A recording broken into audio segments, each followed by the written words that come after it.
Yeah. So you're saying then step one is activation of the parasympathetic nervous system to get a person away from fight and flight, to get a person into rest and digest, because that's where healing and nutrient uptake and digestion occurs. So what's the next step?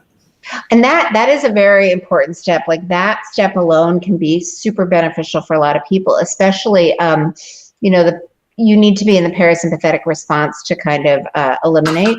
So any constipation, like that's a big bottleneck to healing. So sometimes just applying the parasympathetic oil helps people, all of a sudden their motility improves and they're having bowel movements, and that opens up. The next step is sleep. I mean, it's really hard to heal if you're not sleeping for a number of reasons. It's when the organs rest and repair, but it's also when the brain cleans house. In 2012, they discovered the glymphatic system, which is kind of a lymphatic system in the brain. And what they discovered is when you're awake, your brain obviously needs to be firing on all cylinders. When you're sleeping, it can shrink by as much as 60% and allow the lymphatic system and the glial cells, it's called glial empowered lymphatic system in the brain, to literally wash through like a car wash and kind of clean out the metabolic waste and everything that's happening in the brain.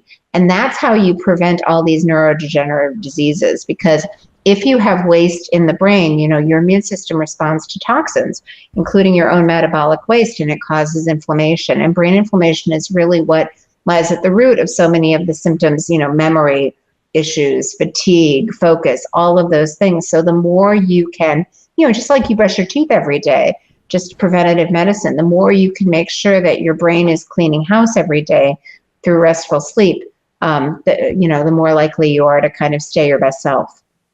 So what are your favorite, blends, oils that help to kind of help restore sleep or get let's just take, I know there's a ton of examples you could probably give me because there's a number of different various situations, but let's take the person who's just really, really stressed out, lies down at night, their mind is racing, they can't relax because their thoughts keep going back to that fight or flight mode. What would you use to help that person calm down and get to sleep better? That's a great question. I really think there are kind of 4 underlying reasons that impede sleep. So what you're talking about is your stress hormone cortisol works in tandem with your sleep hormone melatonin. They kind of have an antagonistic relationship. Like when cortisol is high, it forces melatonin down. When cortisol goes down, it forces melatonin back up. So what you need to do is the part of the brain that releases the sleep hormone melatonin is your pineal gland, which responds to darkness. Now, that's why the amber glasses and anything you can do to kind of modify artificial light helps the pineal gland naturally release melatonin. But you can also use a combination of oils, including pine, which, they're finding for all this viral shedding, pine is really good for it. Pine's great for the brain. But I call it my circadian rhythm blend. It includes pine and chamomile and lavender and a couple other oils. But this point, like right above, not on the ear, but the skin above the ear, the skin is really thin there. So it's really a great point to apply any kind of sleep aid. And it's also level with the eyes. So the pineal gland is right in the middle of the brain, level with the eyes. It's called the third eye, but it's in that location because it allows it to kind of take in all of the light. It also, because of that location, is not as protected by the blood-brain barrier, and blood flow through the pineal gland is only second to the kidneys. So all of these kind of environmental toxins like glyphosate, aluminum, fluoride from the water can impact the pineal gland and help kind of compromise its ability to release melatonin. So the more oils are not, what I think oils really do is they help eliminate stagnation. They are what help move fluids in the plants and kind of unpack congestion and toxins, almost like you would unravel a ball of yarn that has knots. So oil is kind of applied, I wouldn't put oil on your forehead, on your face, especially if you're a tossy-turny sleeper. It can get in your eyes, which is not a good plan. But you can apply it above the ears, top of the head, back of the head, just kind of all around the pineal gland to help unravel, whatever is compromising your ability to release melatonin. Lavender is most people think of lavender. Lavender has a constituent called linalool, which is really good for it's sedative, it's relaxing, but it's interesting. It's a little bit like Benadryl. They say like, oh, that'll put you to sleep unless it doesn't, and it makes you hyper. Lavender doesn't work for everyone. It sometimes makes people hyper. The way I find it works best is as part of an Epsom salt bath. So 2 cups of Epsom salt, 1 cup of baking soda. I've started playing with adding like a teaspoon of borax just because that helps to detoxify even more. And then I use the bathtub as a mixing bowl. So I add like 2 or 3, you don't need a lot, drops of lavender, and literally mix it into the salt in the bathtub before adding the hot water, because remember, oil and water don't mix, and if you mix it in before, it doesn't float on the top. And that seems to give kind of a full body relaxation experience. Nice. Yeah. Okay, so sleep was number 2. We talked about sympathetic versus parasympathetic, activating, the calming part of our nervous system, engaging with it. What's number 3 on the list? Drainage. Most people, this is the biggest thing. So, the brain is detoxifying, the lymphatic system is washing through, and then the exit route for all the toxins is the neck.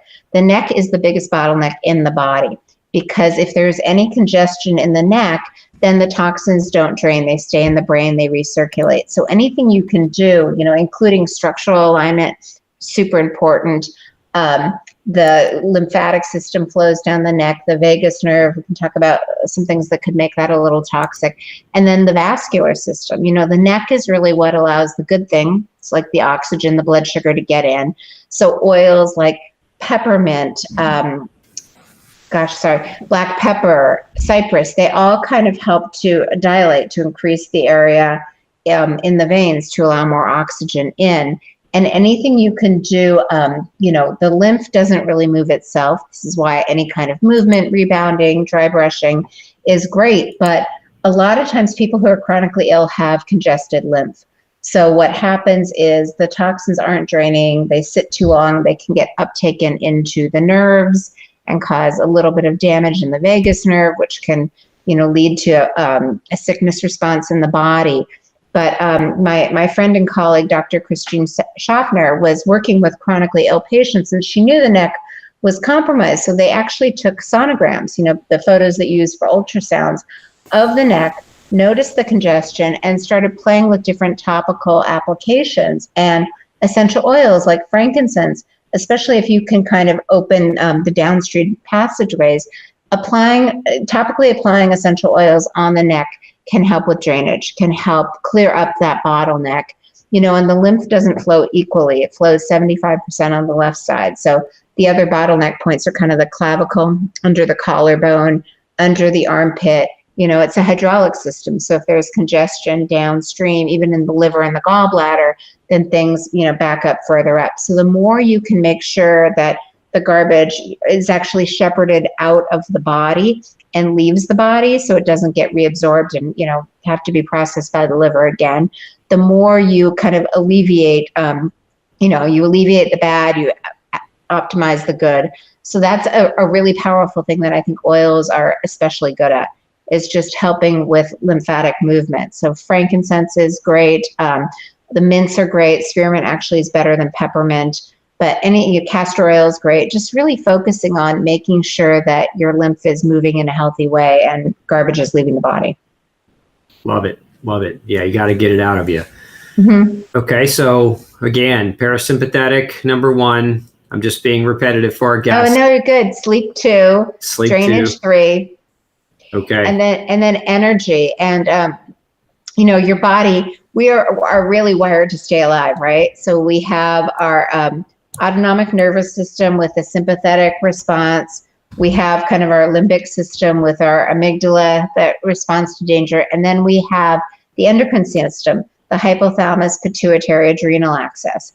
And, the hypothalamus is really the CEO. It's constantly measuring hormone levels in the blood and then signaling the pituitary to tell the other endocrine organs, the thyroid, the adrenals, the pancreas, the ovaries, the sex hormones, to respond. And what happens is, most people think of stress and energy and they think of the adrenals, and they're not wrong. The adrenals do play a role in releasing cortisol, but upstream from that, the hypothalamus can almost get dysregulated, like your phone can glitch. It's constantly reading, taking in information and then responding based on that information. And just like the game of telephone, if it's measuring things inaccurately, what can happen? It's supposed to be like a thermostat gauge, right? The hypothalamus tells the pituitary to tell the adrenals to release cortisol. Sufficient cortisol levels are reached, the hypothalamus then shuts it off and production is halted. But if for some reason the hypothalamus isn't getting great messages, the adrenals continue to pump out cortisol when levels are sufficient. So anything you can do to rebalance the hypothalamus is really helpful both for the endocrine system and for your stress levels. So there's a great application point, like almost right here. It's really interesting. You can find a lot of the reflex points because they're indents, they're divots a little bit, but right in the middle of the forehead. And I actually give the whole recipe for the hypothalamus blend in the book. But it's a nice reset. I'm really trying to help. If someone says, I want to lose weight, I'm thinking of maybe dieting or exercising. It's like, why not do both? Let's just help reboot your body from the inside out, making sure you're eating the right food, making sure you're exercising, and let's just layer on some oils to kind of return your system to balance. Excellent. So let's move to number 4. I've got a lot of questions coming in too. We're going to get to good. 4 was energy. 5 is immune modulation. And this is really, I think, your immune system it's supposed to kind of be like Goldilocks, right? Not too hot, not too cold.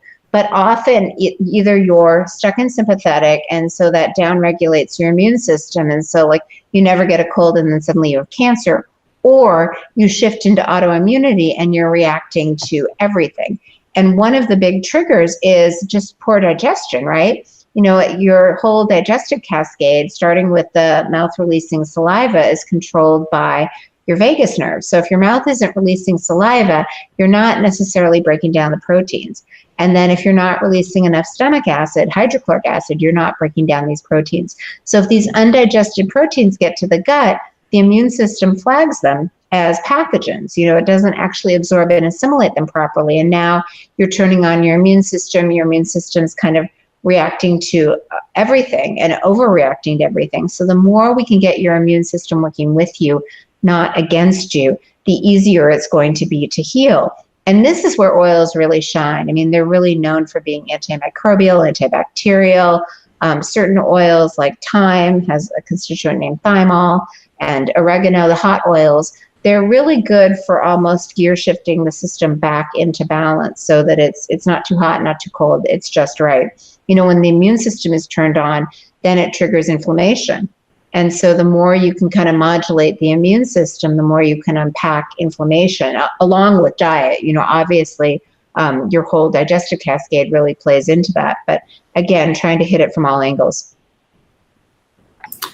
So in summary, let's go back through them one more time, and then let's dive into some questions. So those of you in the audience, I've got a lot of questions already coming in, but if you've got questions for Jody, specific essential oil questions, now's the time. She's an expert, and we'd love to get her take on them. Thank you. So just to run through again, it's balancing the nervous system so that you're able to gear shift into parasympathetic, making sure you're falling asleep and staying asleep, making sure that the garbage is leaving your body and not getting recirculated, making sure you have kind of the energy to heal and your endocrine system is in balance, and then modulating your immune system. Love it. Love organized thought processes. That's kind of how I thrive. So I love that you did that. Hey, don't forget to check out the rest of the series right here. Make sure you hit subscribe below. And as always, thanks for tuning in.